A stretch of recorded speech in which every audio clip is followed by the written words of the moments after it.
오늘 우리를 위하여 주신 주님 말씀은 구약성경 잠언 22장 4절입니다.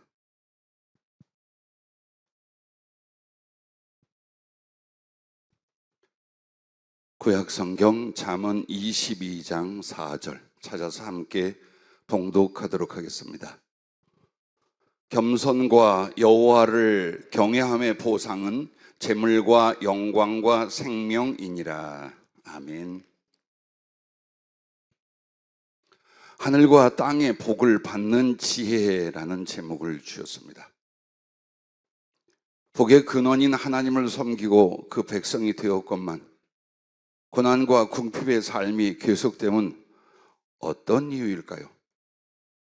하늘과 땅의 복을 받는 지혜는 겸손하여 오직 하나님을 경외함에 있는 줄로 압니다. 또한 그것을 경건한 삶이라고도 말을 합니다. 그러면 하나님을 경외하며 경건한 신앙의 삶이란 어떤 것일까요? 다신교를 믿고 무력과 권력을 의지했던 로마 군대 백부장이었던 고넬료가 이스라엘 땅에 오게 됩니다. 그리고 거기서 유대인들이 믿는 하나님을 알고 믿음을 갖게 됩니다. 그는 구체적으로 예수 그리스도의 십자가나 하나님의 구구절절 은총과 진리를 다 모르나 그에게는 마음이 하나님을 향하여 들이줌으로 그의 삶이 하나님을 경외하는 경건한 삶으로 들어갑니다. 그것을 성경은 이렇게 말합니다.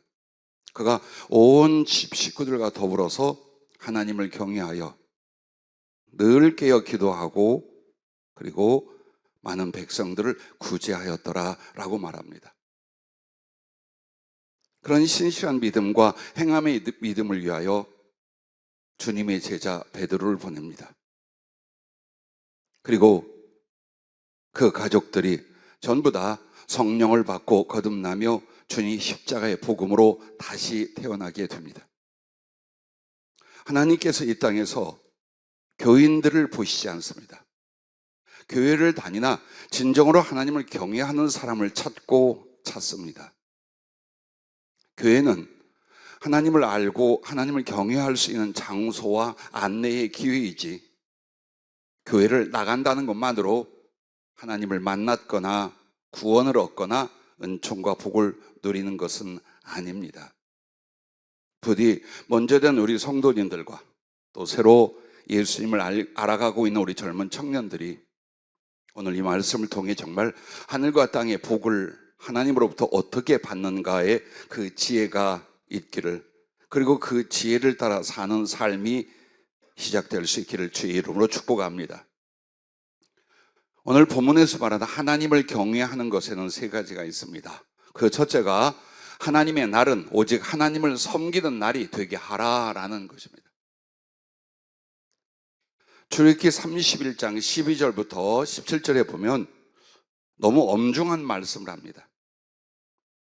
여호와께서 모세에게 말씀하여 이르시되 너는 이스라엘 자손에게 말하여 이르기를 너희는 나의 안식일을 지키라. 이는 나와 너의 사이에 너희 대대의 표징이니 나는 너희를 거룩하게 하는 여호와인 줄 너희가 알게 함이라. 너희는 안식일을 지킬지니 이는 너희에게 거룩한 날이 됨이니라.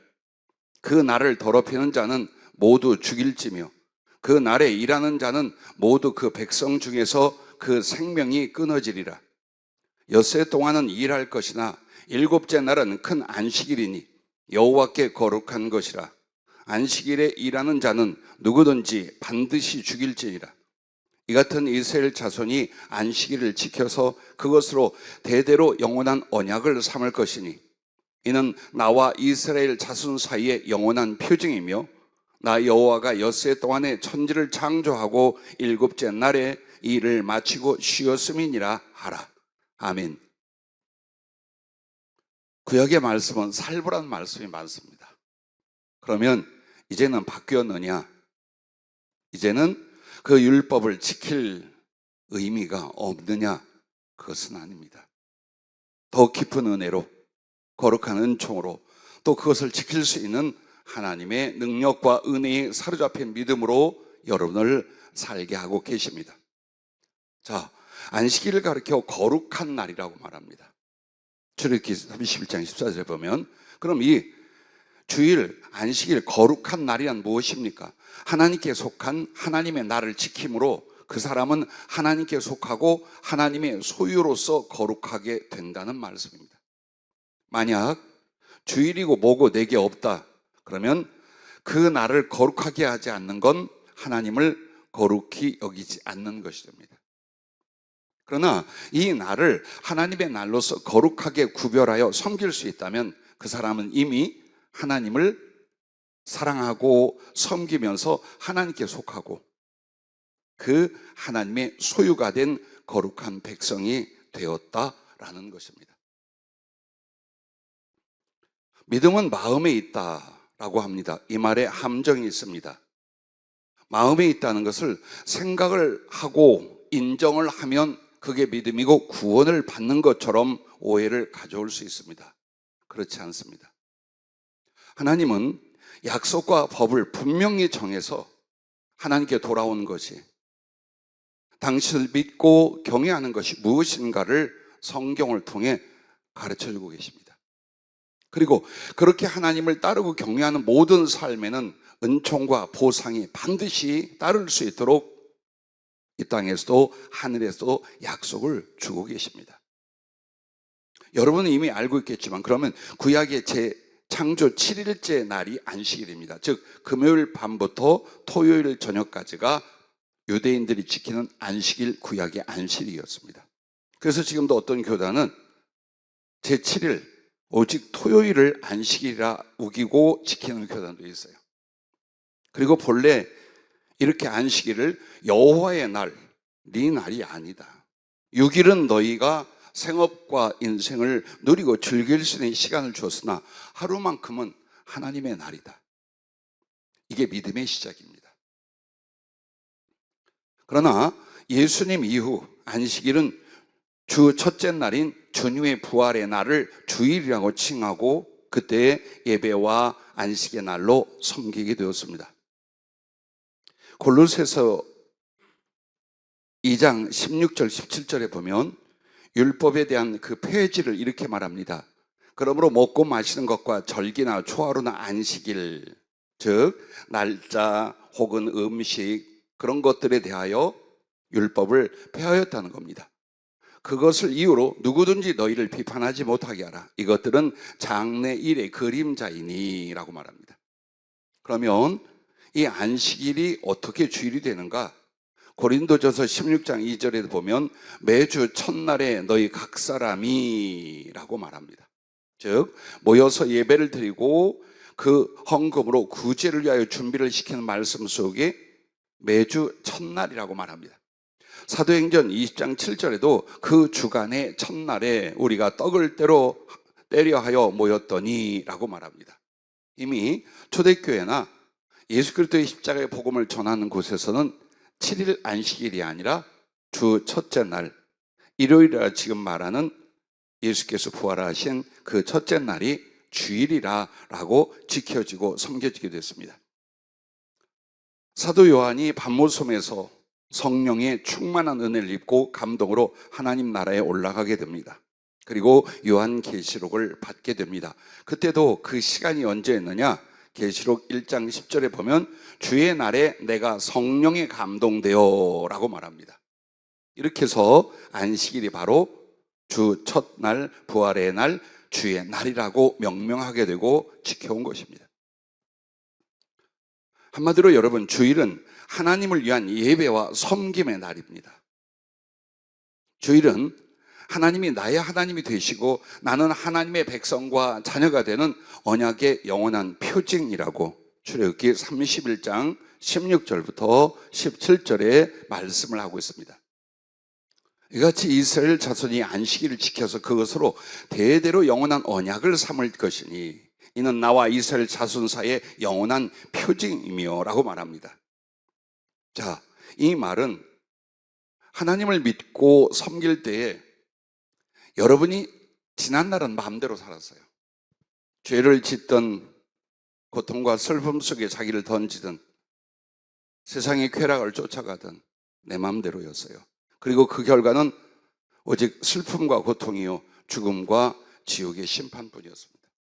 그 가운데서 하나님이 여러분을 건지시기 위하여 그 하나님이 말씀과 나타나심으로 인류에게 은혜를 베풀어 주셨습니다. 그렇게 해서 누군가 이제 하나님을 알게 되어요.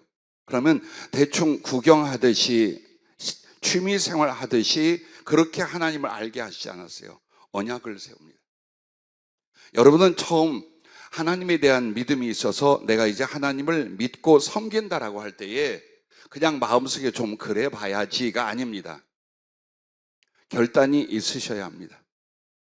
하나님과 내 영혼과 존재를 모두 다하여 언약을 맺는 그 언약이 믿음의 시작입니다. 이래도 좋고 저래도 좋고는 하나님하고 그 사람은 상관이 없습니다. 하나님은 그 정도의 하나님이 아닙니다.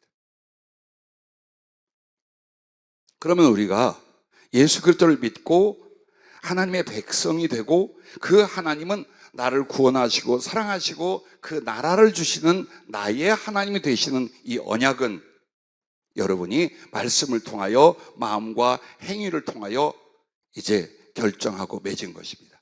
그러면 하나님과 내가, 하나님은 나의 하나님이 되시고 나는 그의 백성, 그의 자녀가 되는 언약의 증표가 뭐냐, 그 표가 뭐냐 이 말이에요. 그게 바로 주일을 지키는 거예요.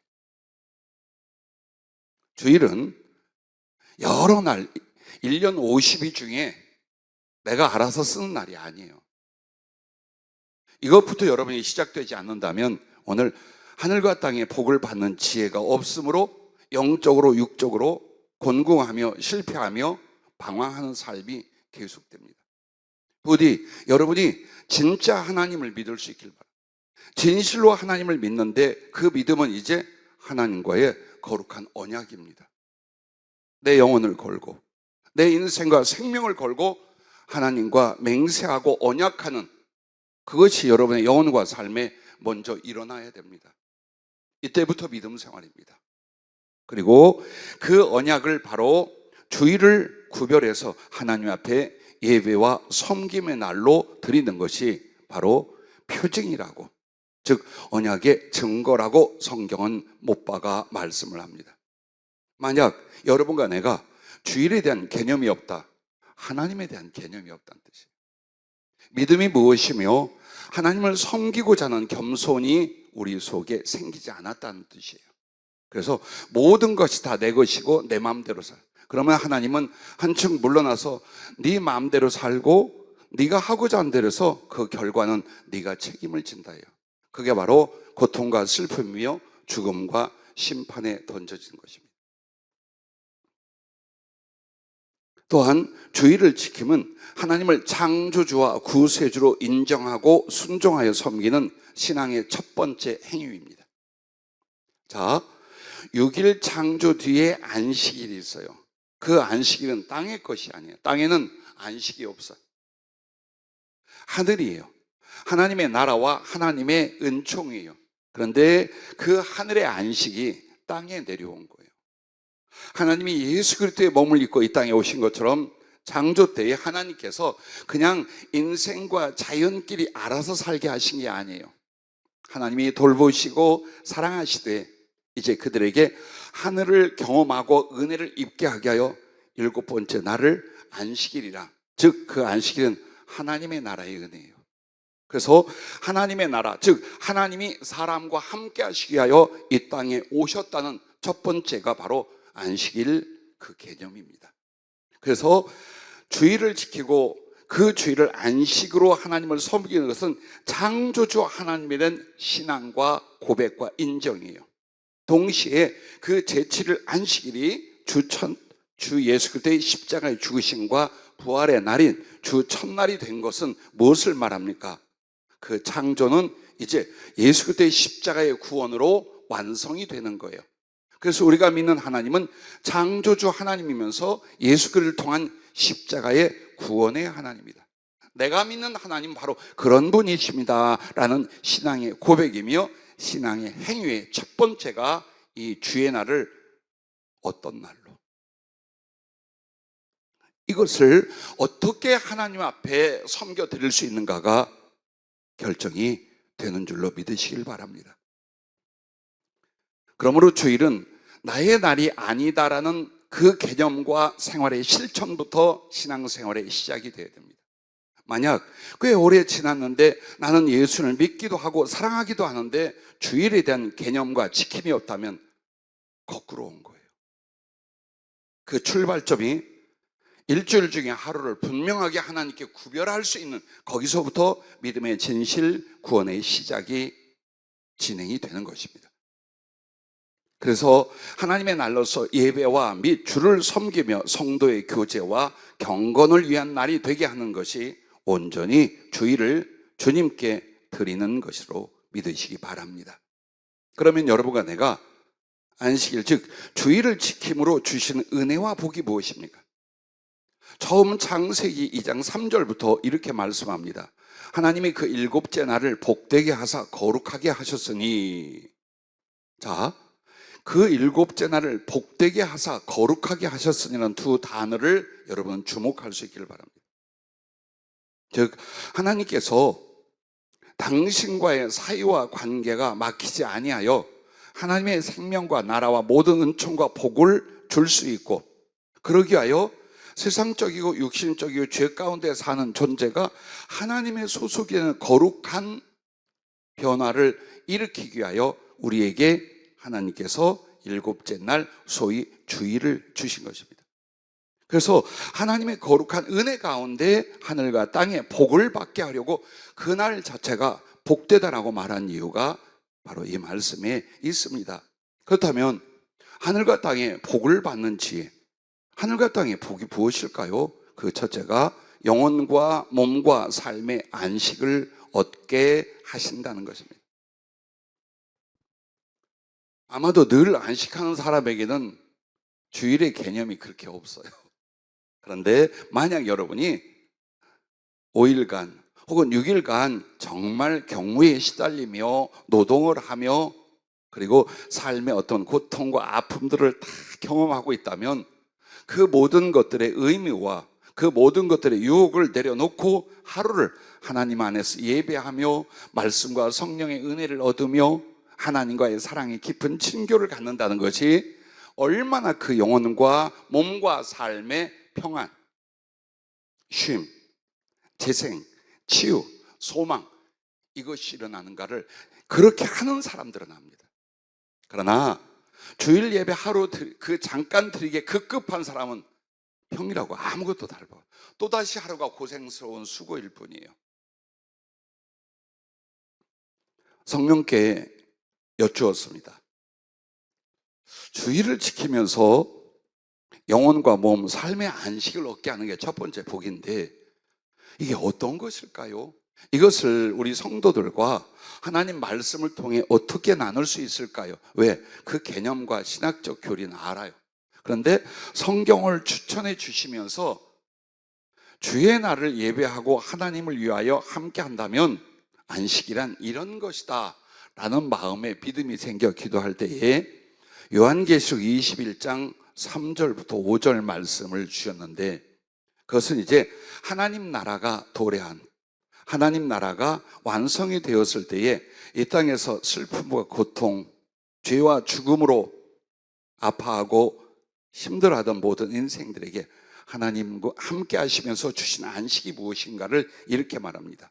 내가 들으니 보좌에서 큰 음성이 나서 이르되 보라, 하나님의 장막이 사람들과 함께 있으며 하나님이 그들과 함께 계시리니 그들은 하나님의 백성이 되고 하나님은 친히 그들과 함께 계셔서라고 말합니다. 즉 하나님 나라에는 하나님을 모르고 하나님이 없는, 그래서 슬픔, 고통, 괴로움, 실패의 삶이 아니라는 겁니다. 그런데 그 하나님의 나라를 지상에 우리의 삶 속에 어디로 옮겨오셨다고요? 주의 날로 옮겨오셨습니다. 그래서 교회가 혹은 예배드리는 그 시간과 공간이 하나님의 장막, 하나님의 전이 되고 하나님은 이 자리에 오시는 거예요. 그래서 어떻게 하느냐? 모든 눈물을 그 눈에서 닦아주시니 다시는 사망이 없고 애통하는 것이나 곡하는 것이나 아픈 것이 다시 있지 아니하리니 처음 것들이 다 지나갔습니다. 그 주일에 하나님을 만나고 그 은총 속에서 어떻게 한다요? 인생의 모든 눈물을 그 눈에서 닦아주신 날이다. 그리고 다시는 우리에게 가장 두려움이 뭡니까? 죽음입니다. 그러나 우리 안에 하나님과 그 사랑의 생명력으로 말미암아 다시는 두려움이, 죽음의 두려움과 죽음의 자체의 위협이 없는 영혼에 하나님의 생명력이 넘치는 시간이 된다라는 것입니다. 애통하는 것이나 곡하는 것이나 아픈 것이 다시 있지 아니. 예, 그 애통함과 곡하고 아픈 것은 삶 속에서 계속됩니다. 그래서 주님이 안식의 시간, 안식의 공간을 주시는 것이 그걸 치유하시겠다. 네가 그렇게 힘들었느냐? 네가 그렇게 괴로웠느냐? 네가 사업을 인하여, 직장을 인하여, 사람을 인하여 그렇게 괴로웠느냐?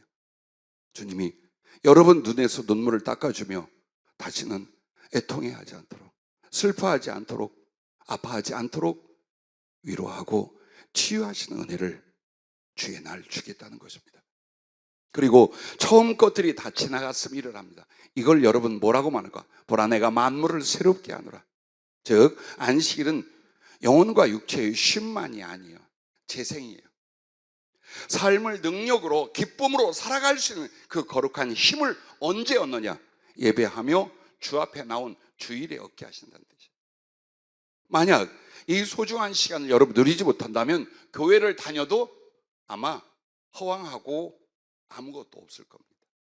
뭔가 신심은 있으되 내 삶에 아무것도 일어나지 못한, 그래서 마치 하나님을 만나지 못하는 것처럼 지낼 수도 있고 아마도 무거운 짐과 슬픔은 계속되고 있을 것입니다. 돌아보십시오. 내가 그동안 교회를 수십 년을 다녔는데 직분도 받고 기도도 하고 나름대로 봉사도 했는데 이 아픔은 어쩌이며 이 슬픔과 이 허무는 어떤 것이며 여전히 풀어지지 않는 삶의 고통에 수레바퀴는 왜인가 보십시오. 여러분은 주의 날을 주의 날로서 온전히 드리며 섬기며 은혜와 안식과 복을 받아왔습니까? 아니면 별로 그런 적이 없어요. 예배는 참석하는데 그런 일이 없어. 중요한 건 심령 속에 여러분의 가치관과 개념입니다. 이 날에 하나님 앞에 진심으로 나아가 어떻게 할 것이냐입니다.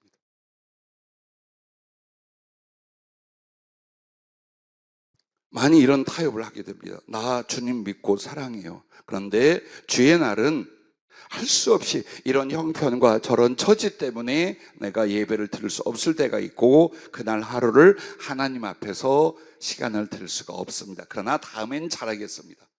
그렇게 누적됐던 모든 날들이 서로 연결하면서 예배가 주의 날이 안식과 위로, 소송과 성령으로 하나님의 사랑과 만남이 안 이루어지는 거예요. 그래서 여러분은 예배 드리면서 계속 이 생각을 합니다. 빨리 가야 할 텐데 어딜 갈 건데, TV 앞으로 가거나 밥 먹으러 가거나 놀러 가거나 일하러 갈 거 아닙니까? 빨리 가야 할 텐데 행여 여러분의 마음속에, 아니면 졸다 깨다 의미 없이 앉아 있다면 이 날은 여러분이 하나님의 날을 도적질하는 것입니다. 파괴하는 것입니다. 그러면서 우리는 구원과 은혜와 복을 맨날 말하는 거예요. 안 돼요. 성경은 바뀌지 않습니다. 그러면 누가 바뀌어야 됩니까? 여러분과 내가 바뀌어야 됩니다. 의무 이전에 기쁨으로 자원하여 은총을 누리는 날로서 주의 날을 하나님 앞에 다짐할 수 있기를 주의 이름으로 부탁합니다. 그래서 여러분과 나에게 이렇게 영혼과 육체와 삶의 안식과 은혜를 입게 하시고 그 다음에는 물질과 삶의 필요를 갑절로 더해 주십니다. 물론 딱 2배만이 아니에요. 이 2배, 갑절이란 말은 출애굽기 16장 22절에 보면 6째 날에는 각 사람이 갑절의 식물 곧 하나에 2 오멜씩 거둔지라 회중의 모든 지도자가 와서 모세에게 알림해 라는 말씀이 있습니다. 즉 그들이 애굽의 종이 되어 살다가 하나님께서 그들을 모세를 통하여 인도해서 가나안으로 들어갈 때에 광야 생활이 있었잖아요. 그들은 노동도 없고 그들은 분깃도 없고 사업도 없었습니다. 오직 하나님만 바라게 하셨습니다. 그리고 그들의 식량을 위해서 하늘에서 하얗게 서리같이 내리던데 그것이 무엇일까? 이게 무엇인고 하다가 히브리어로 만나라는 이름이 됐습니다. 그래서 그 양식이 정말 영육에 가장 합당한 하나님의 그 식량을 하늘에서 줍니다. 근데 이게 안식일 날에는 다 끊어져요. 안 줍니다. 그럼 어떻게 할까? 여섯째 날 2배로 거두게 만듭니다. 즉, 그 하나님의 날을 하나님과 함께 하기 위하여 하나님께서 미리 물질과 삶의 필요를 넉넉히 주시더라 이 말입니다. 근데 이걸 모르는 거예요. 내가 죽기 살기로 고생하고 노력하고 거짓말하고 사람을 후려가면서까지 나는 사업을 해야 되고 물질을 벌어야 되고 삶의 필요를 가져. 그건 크리스찬이 아닙니다. 그것은 하나님의 사람이 아닙니다. 여러분은 내 노력과 재수 2가지로 산다는 것이 하나님 없던 인생입니다. 이제는 하나님한테 진리의 지식과 방법이 있습니다. 그것은 하나님으로 말미암아입니다. 하나님께서 우리가 바른 믿음과 하나님에 대한 사랑을 갖게 된다면 그가 우리의 영혼도 그리고 육신과 사업과 삶의 필요도 얼마든지 더해 주시겠다는 약속입니다. 인간이 어찌 물질과 삶의 필요가 복 중에 하나가 아니라고 하겠습니까? 맞아요. 맞습니다. 필요합니다. 그런데 그것을 축복해 주시고 우리로 영위하게 할 수 있는 시작점, 씨앗이 어디냐? 주의를 잘 지키는 겁니다. 성경은 못 박아 분명히 말해주고 있습니다. 그 다음에는 하나님과의 교제에 들어가고 모든 은총을 집중적으로 받게 됩니다. 막연하던 믿음 속에 하나님을 분명하게 알고 만나고 사랑하고 은총을 입기 시작합니다. 때로는 치유를, 때로는 위로를, 때로는 지혜를, 하나님의 모든 은총 속에서 하나님과의 사랑의 실제적인 교제가 일어납니다. 이것을 믿음이 없을 때 어떻게 알겠습니까? 아무도 하나님을 먼저 알거나 사랑하는 사람은 없습니다. 그러나 어떤 연유로 인하여 말씀 앞에 나가고 예배나 교회 앞에 가게 됩니다. 그러면서 내 영혼 안에 거룩한 질문이 일어나고 그 질문에 대한 대답이 마치 어둠에서 빛이 비춰오듯이 하나님의 존재에 대하여 인정하고 그 다음에 구체적으로 알고 만나고 경험하고 사랑하는 인격적 관계로 들어가게 됩니다. 여기까지 가기 전에는 이 전 앞에 있는 사람들은 아무리 말을 해도 모릅니다. 눈에 보여야 말이지, 손에 잡혀야 말이지, 이것만 생각하고 있습니다. 바로 이렇게 하나님과의 교제에 들어가고 모든 은총을 집중적으로 주시기 위하여 여러분에게 6일 동안 네 수고와 아픔 멈추고 하루만 나와 같이 할 수 없겠느냐? 내가 네 아버지인 것과 네 신랑인 것과 너의 주가 되어 내게 모든 것을 주려 하는데 그 하루 온전히 나와 같이 할 수 없겠느냐? 그렇다면 네가 수고하지 않아도 네가 고난과 궁핍과 역경을 만난다 할지라도 너의 필요한 삶의 물질이라든가 필요한 것들을 내가 더해주마. 성경은 구약부터 신약까지 계속 그 말씀을 합니다. 그런데 우리가 하나님은 믿고 예수 그리스도의 십자가의 구원은 믿으나 내가 주의를 섬겨 하나님이 내게 영적으로 물질적으로 육체적으로 복을 줄 것은 안 믿습니다. 잘 안 믿어요. 그래서 함부로 하기 시작합니다. 희한한 믿음이죠. 하나님은 살아계시고 나를 구원했다는 믿음을 믿는데 주의 날을 지킴으로 하나님이 너를 책임지고 은혜를 줄 것이다, 이 말은 잘 안 지킨다 이 말이에요. 이제는 하나님 말씀 한마디 한마디까지 여러분의 믿음과 순종이 이어져서 성경에 약속된 그 은혜와 축복들이, 특별히 하나님이 채우시고 사랑하는 그 은총들이 여러분의 경험과 삶의 누림이 될 수 있기를 주의 이름으로 축복합니다.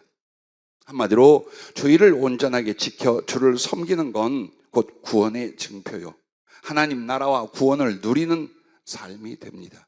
만약 주의를 놓친다면 여러분이 믿는 믿음과 구원을 다시 한번 돌아보십시오. 세 번째로, 주의를 올바르게 지키지 않을 때는 어떤 일이 벌어질 것이냐? 아니면 아닌 거지? 아니죠. 그러면 하나님이 안 계신 것과 우리를 사랑하고 인도하지 않는 것이 되겠죠. 자, 주의를 엉망으로 한다, 그렇게 교회를 다닌다고 할 때 첫째로 하나님을 향한 믿음과 소망과 사랑이 죽어갑니다. 출애굽기 31장 14절부터 15절에 보면 계속 죽여버린다는 말이 나와요. 어우, 살벌하다. 예, 그때는 그렇게 안 하면 안 지킵니다. 하나님이 뭐고 안 믿습니다. 완전 이방 우상에 섬겨있고 육신의 정욕과 죄악에 꽉 찌들어 있던 인생들, 어느 날 하나님이 나타나서 내가 너희의 하나님이고 너희를 구원할 거야 라고 했습니까? 누가 말 듣겠습니까? 표적이 일어납니다. 기적이 일어납니다. 그뿐만 아니라 그 말씀이 마치 전쟁터에 나가는 군인들처럼 엄중하게 율법으로 이스라엘 백성들을 다스렸었습니다. 그렇지 않고는 절대로 하나님 두려워하거나 따르지 않을 그 죄성과 기질 때문에 이렇게 시작을 한 거예요. 그러면 오늘날도 그러냐? 아니요, 그러지 않아요. 그래도 안 돼요. 그런데 이 말씀이 헛되냐? 그렇지 않습니다. 누가 나를 처단하고 죽이느냐? 내가 스스로 합니다. 믿음으로 들어와서 하나님의 생명, 하나님의 은혜, 하나님의 사랑 받습니다. 그런데 주의를 올바로 지키지 않을 때 점점점 여러분 하나님을 향한 믿음과 소망과 사랑이 죽어가는 걸 알 겁니다. 그 죽어가는 것이 열정과 진심은 없어지고 형식과 위선의 예배에 참여가 되기 시작합니다. 그게 죽어가는 거예요. 근데 이걸 두려워하거나 아파하지 않아요. 많은 크리스찬들. 정말 하나님과 그 나라를 바라보면서 내 안에 믿음이, 내 안에 소망과 사랑이 없어져 가는 걸 괴로워하거나 두려워한다면 회개할 수 있고 더 아름다운 생명의 깊이로 들어갈 수가 있답니다. 그래서 결국 신앙이 무너지고 영적 생명도 소멸되어 간단다라는 것을 우리에게 일러주는 말씀이랍니다. 또한 삶의 수고는 많으나 거두는 것이 없게 됩니다. 참 괴로운 말이죠. 애를 씁니다. 최선을 다합니다. 게으르지 않습니다. 그렇게 고생하고 그렇게 몸은 무너져 가는데 손과 가슴에는 남는 게 없어요. 왜 그럴까요? 여러분 안에 하나님이 없기 때문에. 나 하나님 믿으니까 여기 나왔죠. 섬기고 있느냐? 하나님을 하나님으로서 인정하여 사랑하고 섬기고 있는지, 아니면 형식적으로 교회를 다니거나 약간의 믿음을 가지고 큰 믿음인 양 스스로를 속이거나, 분명히 그쪽에 있습니다. 여러분, 내가 살아온 삶의 수고는 많았는데 왜 내 손과 가슴에 거둔 것이 없을까?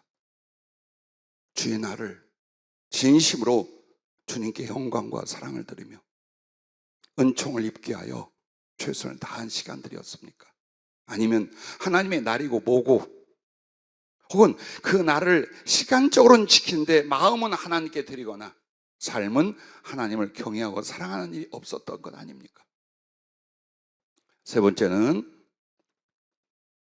주 안에서 은혜와 안식을 얻지 못함으로 피곤하고 방황하며 실패하는 인생이 되고 만다라는 것입니다. 얼마나 힘들까요? 어느 날 죽을 만큼 괴로웠습니다.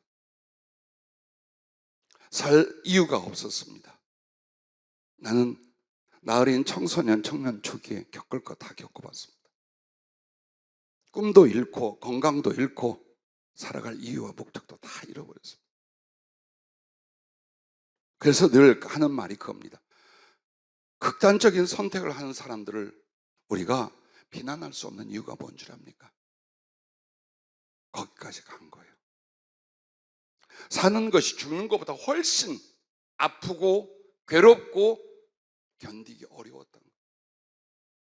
만약 그들에게 이 하나님의 사랑이, 이 하나님의 생명과 존재가 경험되었다면 누가 죽겠어요?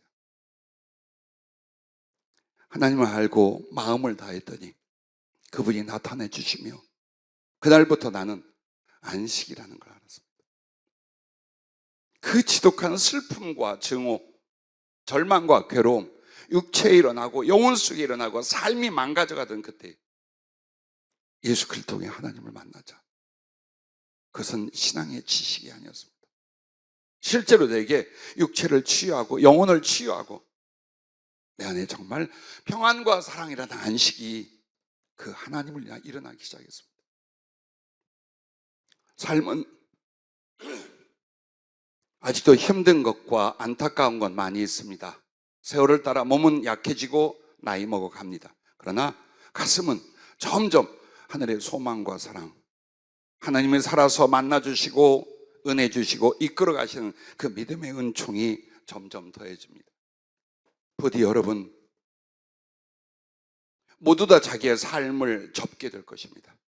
그러나 그때 여러분은 예수님, 하나님과 그 생명과 사랑과 나라가 가득한 삶의 소유를 거두었는지, 하나님도 없고 세상에 재물이나 영광도 없는 존재의 형식적 신앙인으로 끝날 것인지 아주 소중한 순간들입니다.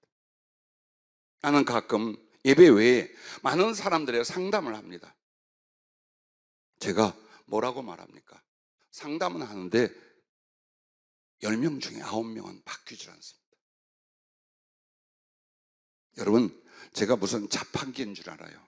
코인을 넣고 누르면 대답이나 필요한 게 탁탁 나올 줄 알아요. 나와요. 뭐가?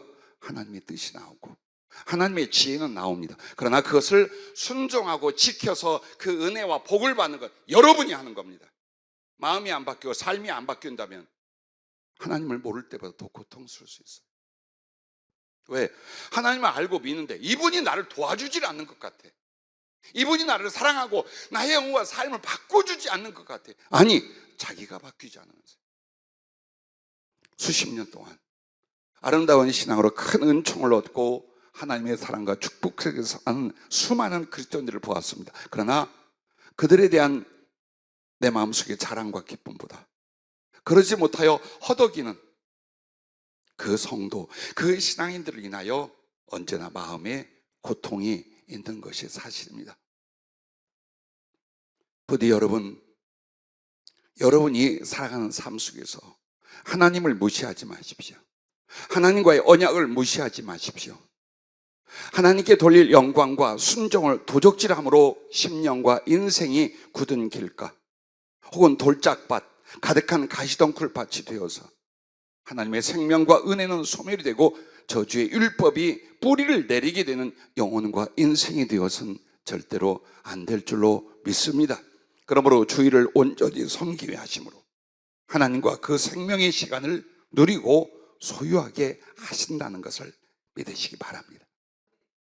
두 번째로 우리가 하나님을 경외한다, 진짜 믿음 생활이 무엇이냐라는 것은 이것입니다. 하나님의 것을 마땅히 하나님께 드리라라는 것입니다.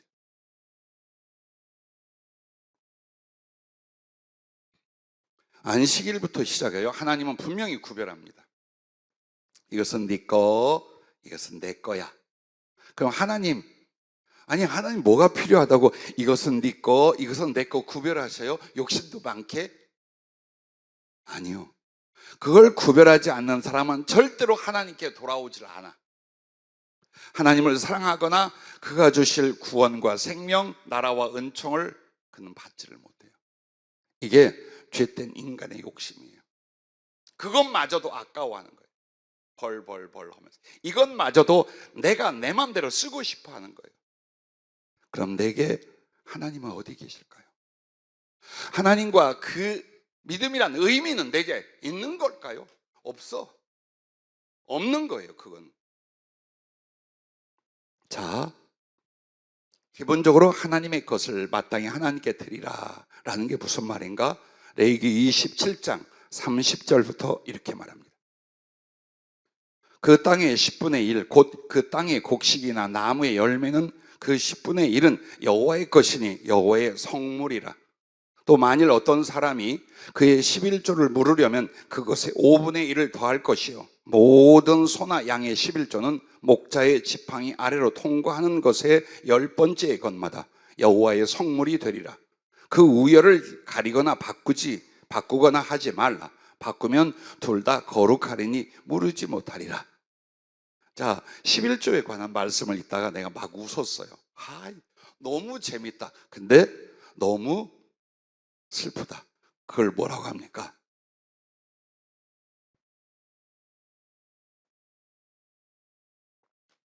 웃프다고 그러죠. 자, 하나님께서 아무것도 없는 그들에게 하나님의 이름과 하나님의 구원의 능력과 그리고 토지와 땅, 나라를 다 주셨어요. 그리고 그들에게 식물과 삶을 거둘 수 있도록 하나님이 모든 섭리를 역사해 주셨어요. 여러분이 이렇게 생각할 수 있어요. 내가 수고해야 되잖아요. 안 그러면 길거리에 나앉게 되잖아요. 자, 태양에서 조금만 센 열기가, 태양풍이 조금만 더 강하게 나면 지구는 싹 타서 없어집니다. 참으로 신비한 이 태양계와 우리 은하와 우리의 과학으로 발견했던 모든 우주에 지구와 같은 행성은 없습니다. 내가 살아갈 수 있는, 내가 행복할 수 있는 모든 여건을 준비한 건 바로 옆에 어떤 행성에도 없습니다. 근데 나는 내 인생 한 번뿐이지만 역사의 수십억 년, 지구는 항상 생명을 주는, 그리고 생명을 위하여 보호와 자기를 내주는 그 역할, 누가 했을까요? 우연일까요? 이게 우연일까요? 하나님이 모든 걸 예비하셨고 자기의 사랑하는 사람들을 위하여 모든 걸 주신다는 하나의 표적이 바로 이 지구의 삶입니다. 그래서 여러분의 믿음이 자기를 자유하게 하게 만드는 게 뭐냐? 내가 아니면 못 살아. 내 수고와 내 노력 아니면 비참해 줄 수밖에 없어. 이 고통과 염려의 멍에를 못 벗어나요, 아무도. 그러나 정말 하나님과의 사랑의 믿음이 딱 시작이 되면 알아요. 그분이 주셔야 되고 그분이 주신다는 거예요.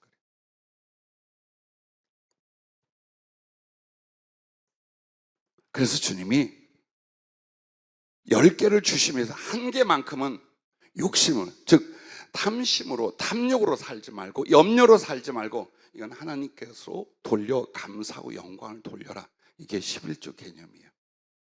자, 그런데 이스라엘 백성들에게 예를 들어서 나무나 식물을 10의 1을 드리게 하면서 이제 문제는 뭐냐면 움직이는 소나 양 등등등을 하나님께 드려야 되는데 머리를 쓰는 거예요. 실한 양과 좋은 소는 11조에서 빼버리고 빌빌빌하고 죽기 직전에 흠 많은 것들은 딱 세서 11조로 드릴 사람들이 있어요. 그래서 하나님 뭐라고 하냐? 목자의 지팡이로 일렬로 지나가게 해라. 그리고 10번째 것마다 하나님의 것으로 구별을 해라. 이게 참 가슴 아픈 말이에요. 왜 그렇게 해야 되는데? 내 존재를 만드시고 내 생명을 구원하시고 나의 모든 걸 공급하는 하나님에게 어떻게든지 인색해지려는, 이게 도대체 이게 뭔데 이게? 응? 이게 무슨 악함인가? 근데 정말 그들은 그렇게 해요. 그래서 이렇게 했어요. 이 말씀은 정말 가슴 아픈 말이에요. 근데 우리는 어떻습니까? 정말 하나님이 감사하여 합당한 감사의 사례와 사랑의 충성이 있습니까? 아니면 내 삶이 먼저요? 내가 쓰는 게 먼저요? 나의 염려가 먼저입니까? 그래서 어떤 사람은 싹 지나가는 양과 소가 10번째예요. 그래서 10번째 지나가는 다시 뒤로 놓고 바꿔요. 이것까지 아셔요. 둘 다 거룩한 거야. 너 그 둘 다 바쳐야 돼. 그게 소나 양이 하나님의 욕심이 나서 필요해서 그랬을까요? 마음을 말하는 거예요. 하나님을 인정하고 감사하고 사랑하는 그 마음을 갖고 싶은 거예요, 하나님은. 왜? 그 마음, 그 진실한 믿음과 사랑의 마음을 통해 하나님이 임하시고 하나님의 생명과 나라를 주실 수 있기 때문에. 신앙은 진심이어야 됩니다. 진실하지 않을 때 하나님도 그 약속도 은혜도 내게 아무런 의미가 없게 됐다는 것을 잊지 마시길 바랍니다. 말라기 3장 8절부터 이스라엘을 향하여 무섭도록 말라기 선지자는 책망을 합니다. 사람이 어찌 하나님의 것을 도둑질하겠느냐? 그러나 너희는 나의 것을 도둑질하고도 말하기를 우리가 어떻게 주의 것을 도둑질하였나이까 하는도다. 이는 곧 11조와 봉헌물이라. 너희 곧 온 나라가 나의 것을 도둑질하였으므로 너희가 저주를 받았느니라. 이것은 하나님의 언약 관계였어요. 하나님이 모든 걸 줄 터니까 10분의 1을 하나님께 구별하여 너희의 믿음을 고백하고 너희의 감사와 사랑의 영혼을 나타내 보아라라고 하신 거예요. 근데 안 했어요. 여기서부터 그 신심, 하나님을 경외하고 사랑하는 마음이 무너지기 시작을 했어요. 그래서 하나님께 돌려드려야 될 걸 드리지 않는 걸 도둑질이라고 말라기 선지자는 강력하게 책망을 합니다. 너희 곧 온 나라가 나의 것을 도둑질하였으므로 너희가 저주를 받았느니라. 만군의 여호와가 이르노라. 너희의 온전한 11조를 창고에 들여 나의 집에 양식이 있게 하고 그것으로 나를 시험하여 내가 하늘 문을 열고 너희에게 복을 쌓을 것이 없도록 붙지 아니하나 보라. 만군의 여호와가 이르노라. 내가 너희를 위하여 메뚜기를 금하여 너희 토지 수산을 먹어 없애지 못하게 하며 너희 밭에 포도나무 열매가 기한 전에 떨어지지 않게 하리니 너희 땅이 아름다워짐으로 모든 이방인들이 너희를 복되다 하리라. 만군의 여호와의 말이니라. 즉 한마디로 그들이 경험하고 있고 소유하고 그들이 이해할 수 있는 모든 것에 하나님의 은혜, 하나님의 복, 하나님의 지원하는 사랑에 대해서 말합니다. 뭘 통하여? 그것을 구별한 너희들의 그 선한 믿음과 사랑에 더 주님은 자기의 모든 걸 다 부어주겠다. 우리는 가끔 그래요. 내가 가진 것이 요것뿐인데 이 중에 11조를 드리라고? 근데 이 말씀 뭡니까? 그런가 안 그런가 보시는 거예요. 정말 하나님에 대한 사랑이 있는가 없는가를 보시는 거예요. 상상할 수 없이 많은 걸 주시기 위하여. 그런데 하나님을 향한 사랑이 없는 사람에게 부어주는 건 욕망을 더하고 교만을 더하고 죄를 더하게 만들어요. 그래서 하나님은 주의 날과 11조라는 개념과 제도를 세우시고 여러분과 나를 기회로, 때로는 테스트로, 언약의 관계로 삼으시는 것입니다. 자, 하나님의 것 11조를 드리면 모든 것이 하나님의 것이며 내가 얻은 모든 것을 그 하나님이 은혜로 주셨다는 것을 인정하고 감사하는 신앙의 고백임을 믿으시기 바랍니다. 또한 11조를 드리는 것은 하나님을 경외하고 순종함으로 하나님이 주시고자 하는 영혼이 잘됨과 강건함과 범사가 형통한 은혜를 받게 하십니다.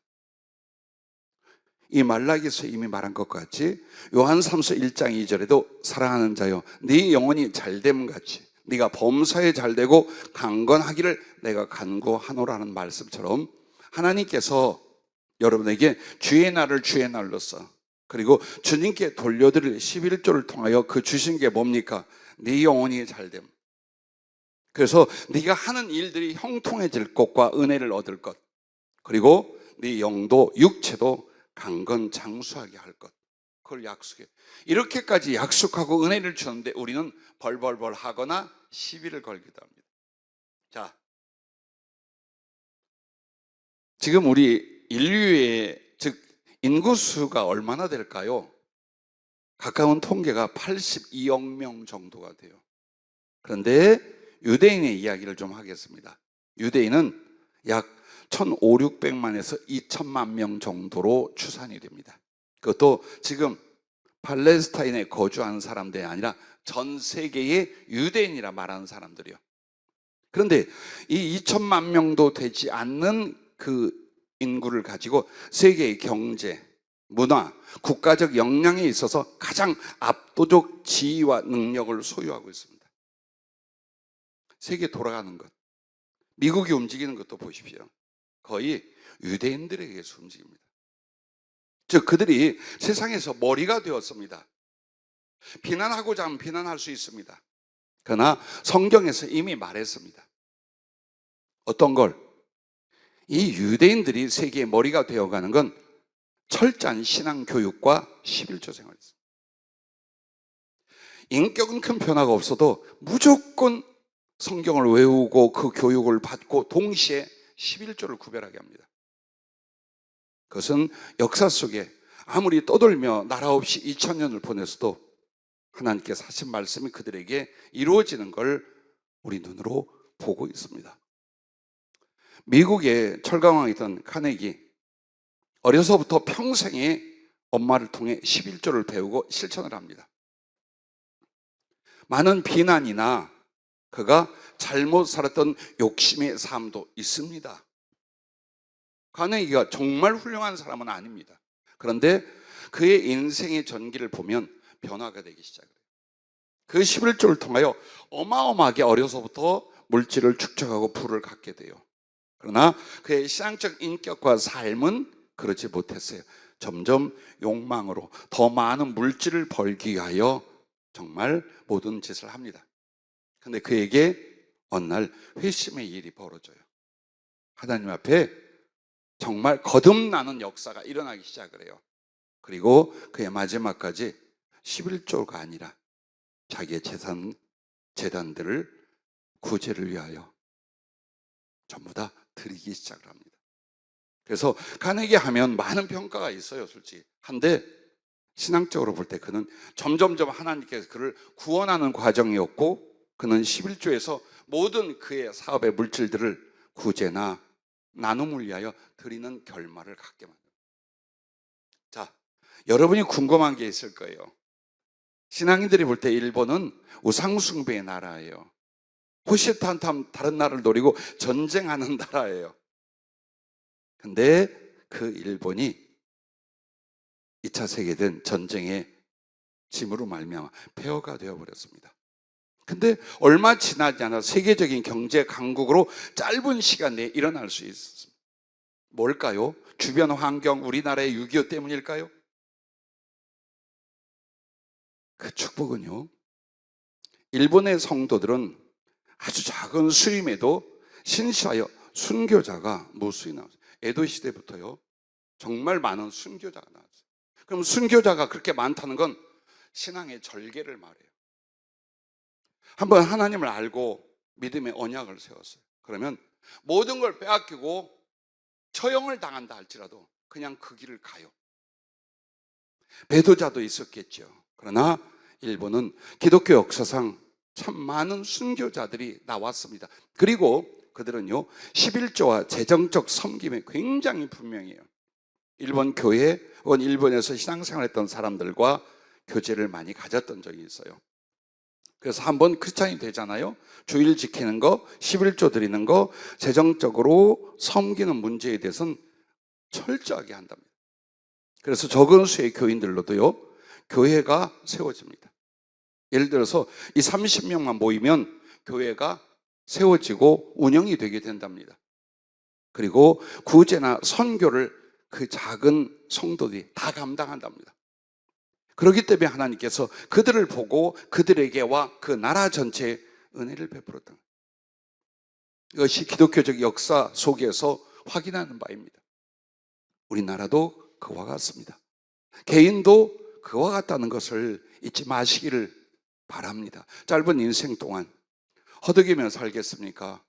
은혜의 여유와 넘침을 가지고 퍼주고 나눠주고 누리고 하나님의 사랑과 은총을 증거하는 인생을 사시겠습니까? 그러므로 온전한 11조를 드리는 것은 진심의 감사로 하나님을 섬기고 그것으로 하나님의 사랑과 의의를 교회와 이웃에게 나누고자 합니다. 본래 11조라는 것은 오직 하나님을 섬기는 사역자들을 위하여 드리고 가난한 자 구제를 위해서 구약에 드리게 했습니다. 지금도 마찬가지입니다.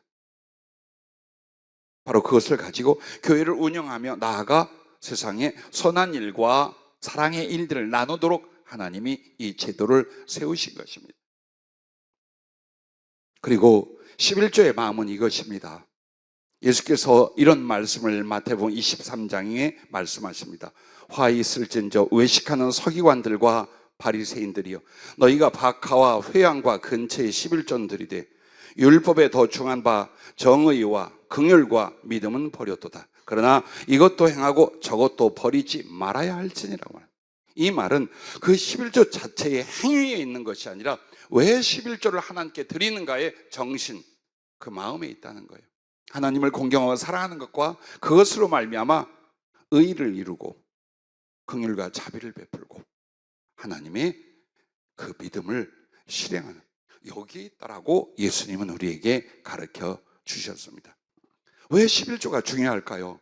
온전한 11조를 생략하거나 내 것을 삼는 신자가 있다면 교만과 탐욕으로 말미암아 영육과 인생의 궁핍과 실패가 옵니다. 왜 그런가 보십시오. 모든 걸 주시는 하나님께 감사와 영광을 돌리지 않는 것이 교만 중에 교만이며, 필요하면 더 넘치도록 주실 하나님께 돌릴 것까지 자기 것으로 쓰고자 하는 것이 탐욕이요 우상 숭배가 됩니다. 그러므로 하늘과 땅의 궁핍과 실패가 그 사람에게 오게 되는 것입니다. 마지막 세 번째는 하늘과 땅의 복을 받는 지혜, 세 번째가 이것입니다. 하나님의 사역을 사명으로 충성하라라는 겁니다. 즉 하나님의 일이 세상에 있습니다. 하나님이 하시고자 하는 일, 하나님이 하신 일, 즉 인간이 하나님의 뜻을 따라 협력할 수 없는 것이 대부분이나 창조와 그의 거룩한 섭리는 인간의 개입으로 되지 않아요. 그런데 나를 통하여, 믿음의 사람들을 통하여 하시는 하나님의 사역, 하나님의 일이 있습니다. 그게 바로 영혼들에게 사랑을 행하고 복음을 전하는 일입니다. 그거 하나님이 알아서 하시죠? 아니요. 여러분을 부르시고 구원한 여러분의 존재적 생명과 삶의 이유와 하나님과 함께 동행하는 게 뭐냐? 받은 사랑을 다른 사람에게 나눠주는 거예요. 그것이에요. 그래서 하나님이 이 땅에서 자기 백성을 통해 하시는 사역, 그 일이 뭐냐? 사람들을 사랑하는 것과 복음을 전하여 구원하는 일이에요. 여러분은 그것을 그거 하나님이 하죠? 아니요. 우리에게 맡겨주신 사명이에요. 삶을 바꾸셨습니까? 목적을 바꾸셨습니까? 아니면 여전히 하나님을 이용하고 하나님을 응용하여 조금 평안을 얻고 잘 되는 일들과 나중에 하늘나라의 보장으로 형식적인 종교 생활을 하고 있습니까? 버리십시오. 어차피 하나님 나라 못 갈 거라면 그렇게 교회 다니지 말아요. 그런 신앙 하지 말고 마음대로 사세요. 마음대로. 그러나 여러분이 정말 하나님의 살아계심과 그 사랑과 은총을 맛보아 안다면 더 깊게 들어가십시오. 마음을 다하고 목숨을 다하고 힘을 다하여 주 너의 하나님을 사랑하라고 왜 그 말씀을 하셨겠어요? 하나님이 진리셔요. 그리고 우리에게 진실하셔요. 믿음이란 그 하나님의 진리를 주자. 우리도 하나님을 향하여 진실해지는 거예요. 그 부분이에요.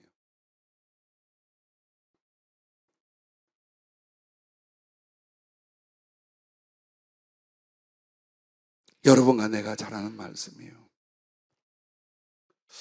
예수님 계명 중에 제일 큰 계명이 뭡니까? 어떤 서기관이 물었어요. 가장 큰 계명은 네 마음을 다하고 목숨을 다하고 힘을 다하여 주 너의 하나님을 사랑하는 것이다. 둘째는 이와 같으니 네 이웃을 네 몸같이 사랑하는 것이다. 이것이 가장 큰 계명이다. 그랬더니 그 서기관이 진실한 사람이었나 봐. 예, 맞습니다. 예수님 맞습니다. 정말 우리가 모든 전체로 이런 제물을 드리고 저런 번제를 드리고 모든 걸 드려도 정말 진실한 사랑과 긍휼로 사람을 돕는 것보다 하나님이 기뻐 받으실 제물은 없지요. 그래서 그런데 주님이 거기에 대해서 뭐라고 한 줄 아닙니까? 예수께서 그가 지혜 있게 대답함을 보이시고 이르시되 네가 하나님의 나라에서 멀지 않도다. 그 말이 뭡니까? 너에게 정말 하나님과 그 나라가 임할 것이다. 그 말이에요. 예, 종교적인 생활, 형식적인 신앙생활이 아니라 하나님의 마음이 무엇이며 하나님의 본질과 나를 구원하실 목적이 무엇인가를 아는 것, 그것이 바로 하나님이 나를 사랑하듯 내가 그 하나님을 사랑하듯 그 사랑을 어디로? 세상으로 돌리는 거예요. 사람들에게 도움이 되는 거예요.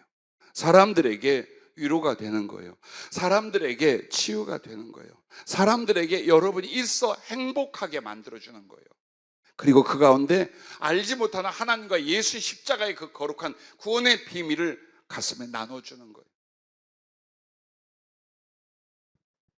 그게 하나님의 일이고 내가 그것을 사명으로 알고 살아야 돼요. 많은 사람이 이걸 피합니다.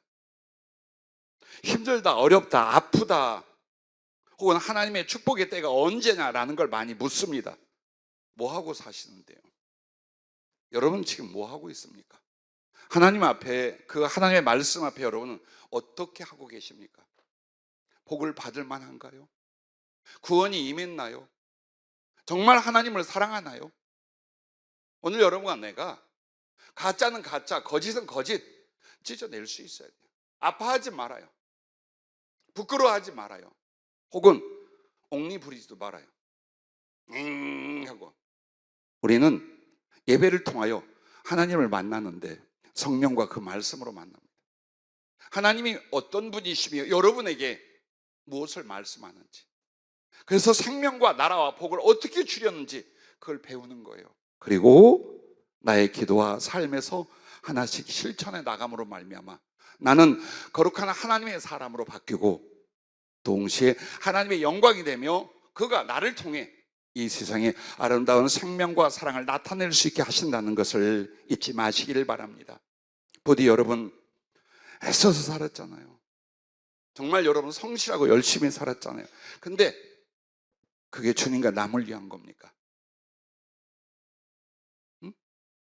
정말로 예수님의 사랑을 받았기에 나의 삶의 목적과 비전을 다른 사람을 돕기 위하여, 다른 영혼들에게 이 하나님의 생명과 사랑을 나누기 위하여 나는 살리라, 나는 거기서 죽으리라 라는 삶의 결단과 변화가 일어났습니까? 아니면 아직도 하나님으로 말미암아 위로를 얻고 도움을 얻고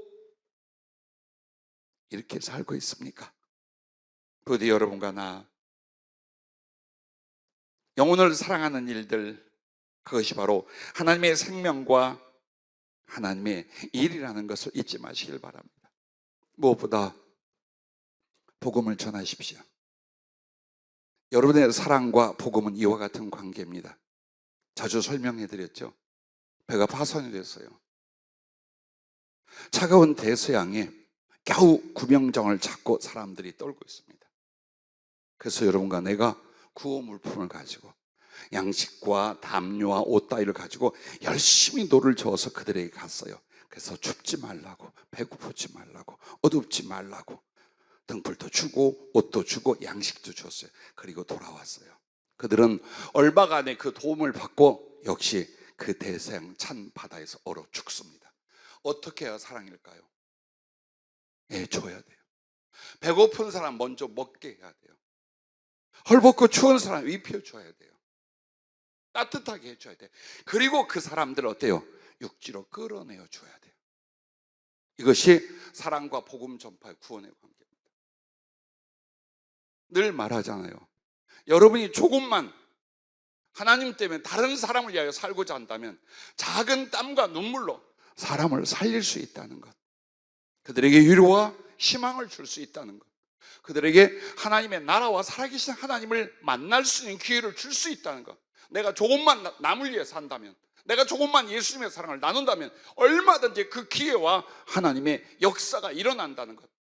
그런데 우리는 오늘도 여전히 내 걱정, 내 이익, 내 삶을 나로 말미암아 살려고 합니다. 이제는 여러분과 내가 실패 이유, 궁핍의 이유, 성장하지 못한 영적 상태 이유가 바로 이 세 가지에 있음을 잊지 마시기를 바랍니다.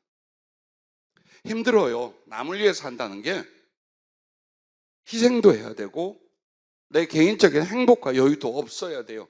그런데 하나님이 보상을 해요. 어디서부터 보상하냐? 가슴에서부터. 거룩한 보람과 성령의 기쁨과 말할 수 없는 하나님의 위로와 주시는 보상이 사랑을 위해, 남을 위해 살 때 일어납니다. 그래서 하나님이 이걸 기뻐한다는 걸 그때부터 알아요. 그리고 이렇게 다른 사람에게 하는 것이 곧 내게 하는 것이니라. 사람에게 아프게 했어요? 예수님을 아프게 한 거예요. 사람들에게 사랑과 자비를 베풀었어요? 예수님에게 한 것이라고 말합니다. 그러니 주님이 그 사람들에게 무엇을 아끼겠어요? 어떤 것을 주지 않겠어요? 이제는 거듭남이 우리 신앙생활의 실천 속에서 진짜로 일어날 수 있기를 바랍니다. 미래를 본다는 것이 여러분 굉장히 축복인 것 같죠? 예언이나 사람의 인생과 존재를 파악할 수 있는 하나님의 지혜가 어마어마한 은총과 기쁨일 것 같지요. 맞아요. 그러나 죽을 만큼 아픈 일들이 많아요.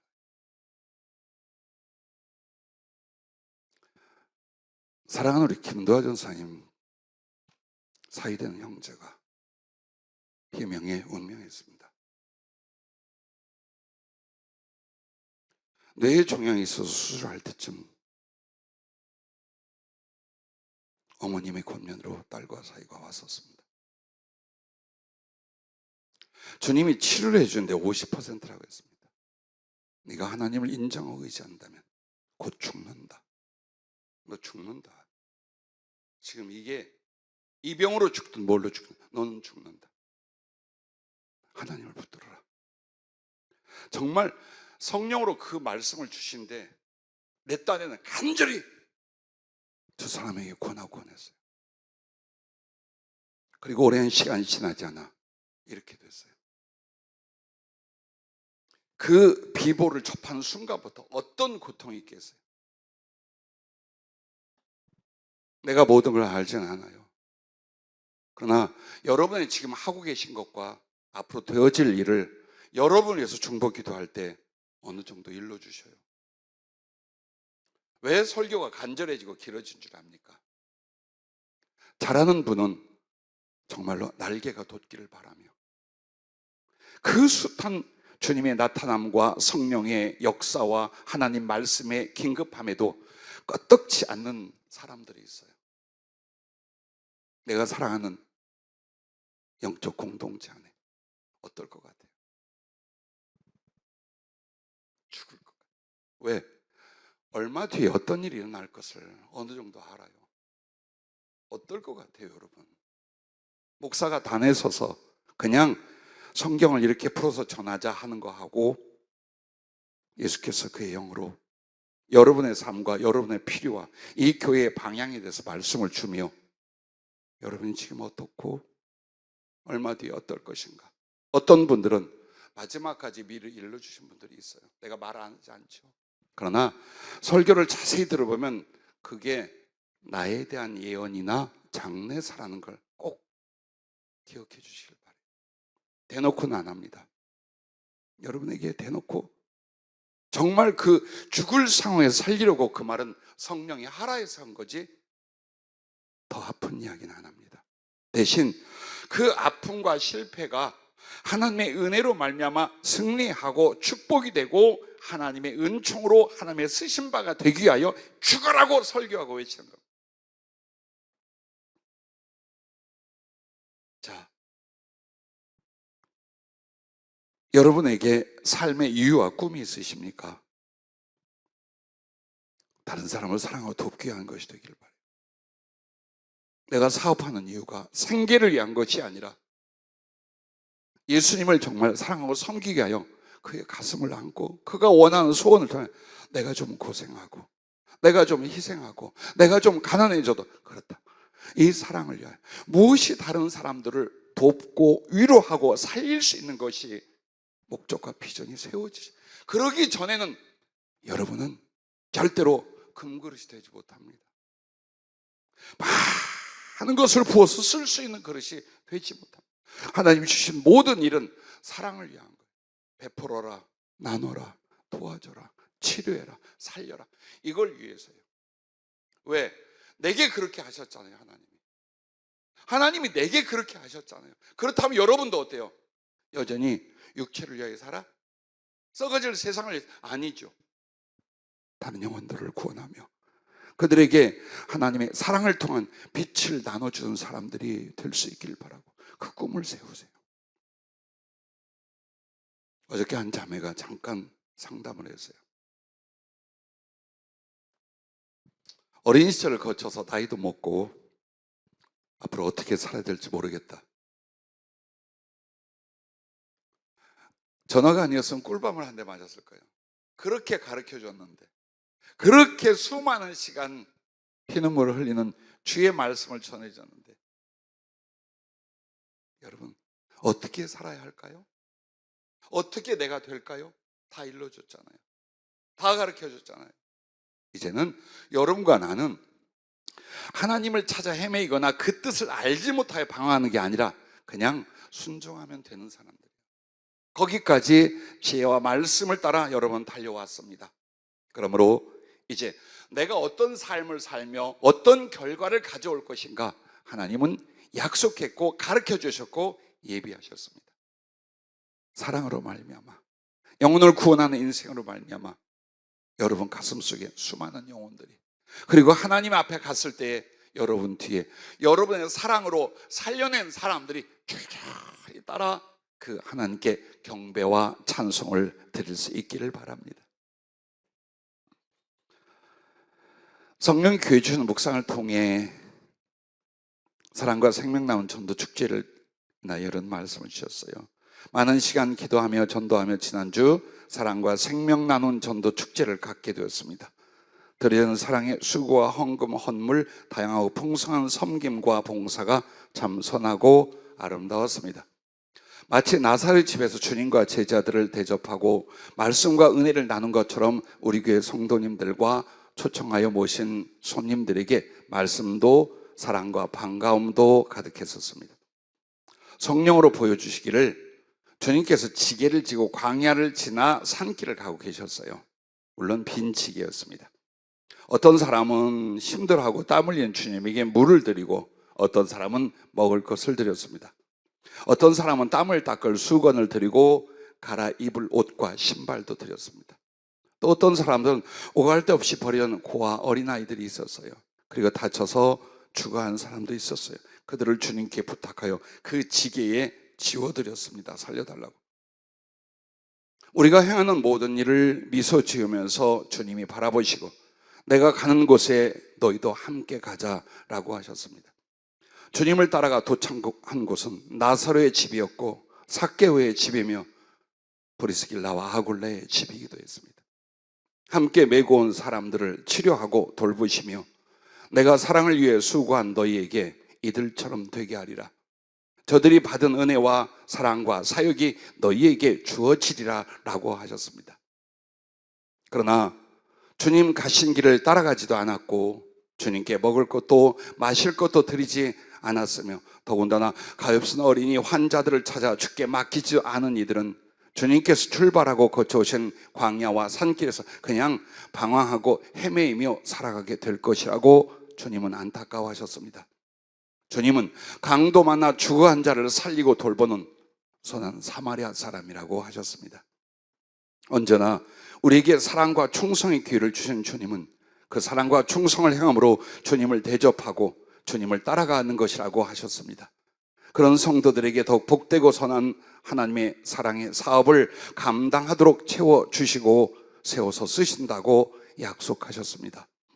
이제 우리 스스로 돌아보아 주님과 함께 진실하고 온전히 주의 길을 가는 성도 되시기를 축복합니다.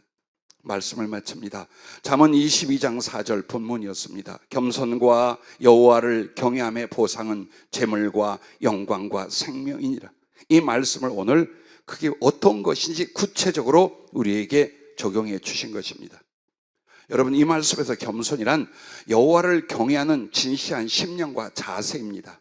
또 여호와를 경외함의 실천은 오늘 말씀처럼 온전한 예배와 섬김의 주의를 지키는 것, 온전한 11조 생활로 감사와 순종으로 사는 것입니다. 또한 이웃 사랑과 복음 전파로 선한 충성의 청지기로 주님을 섬기는 삶입니다. 그 보상은 재물과 영광과 생명이라고 했습니다. 이게 무슨 뜻일까요? 하나님이 재물을, 맞습니다. 하나님을 경외하는 사람들에게 세상에서 경제적 형통을 주십니다. 안 될 것 같지만 되게 합니다. 없는 것과는 있게 하십니다. 그래서 경제적인 형통을 세상에 주시고 하늘에서는 그가 쌓은 선한 일들에 대한 보화로 그에게 돌려주십니다. 영광이란 건 주께서 그를 세상에서 고귀하고 높아지게 하심이며 하늘에서 주의 영광을 받게 하신다는 약속입니다. 생명을 주신다는 건 세상에서 강건 장수하되 가치 있는 삶을 살게 하시고 하나님의 영생을 얻게 하신다는 약속입니다.